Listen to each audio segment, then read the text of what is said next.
a to the power 14 1 by a to the power 14 এর মান যদি 47 হয় আমাদের কাছে এই জিনিসটার মান জানতে চেয়েছে। তো আমরা এটাই তুলি, a to the power 7 plus এর 1 by a to the power 7, এটা একটু বর্গ করি। তো এটা হচ্ছে a প্লাস বি হোল স্কোয়ারের সূত্রটা আসলে কি একটু দেখি। a প্লাস বি হোল স্কোয়ারের সূত্র হইতেছে আমাদের a স্কোয়ার প্লাস এর ভি স্কোয়ার প্লাস এর 2ab। তাহলে এটা আমাদের a, এটা আমাদের v, সূত্র মতে লিখতে থাকি a স্কোয়ার প্লাস এর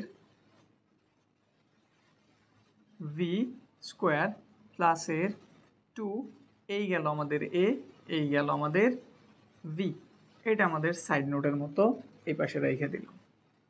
এটা উপরে a টু দি পাওয়ার 7, এটা নিচে a টু দি পাওয়ার 7 কেটে দিলাম।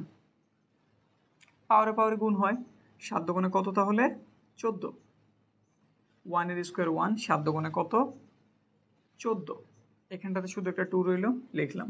আমরা এটার মান কিন্তু জানি কত 47, সাথে আছে একটা 2, যোগ করলে কত হইল 49। আমরা এখানে কি লিখছিলাম a to the power 7 plus এর 1 by a to the power 7 whole square, কিন্তু আমাদের তো হোল স্কোয়ার প্রয়োজন নাই। তো হোল স্কোয়ার বাদ দিতে হলে আমাদের কি করা লাগবে, একটা রুট করলেই হয়ে যাব। আর রুট করলে আমরা স্বাভাবিকভাবে জানি একটা প্লাসের মানও বের হইতে পারে, মাইনাসের মানও বের হইতে পারে, এই জন্য প্লাস মাইনাস দুটোটাই দিলাম। তাইলে রুটের স্কোয়ারে কাটা a to the power 7 plus এর 1 by a to the power 7 plus minus আমরা জানি 49 যদি আমরা রুট করি অ্যান্সার বের হয় 7। তো অ্যান্সারটা প্লাসের 7ও হইতে পারে, মাইনাসের 7ও হইতে পারে।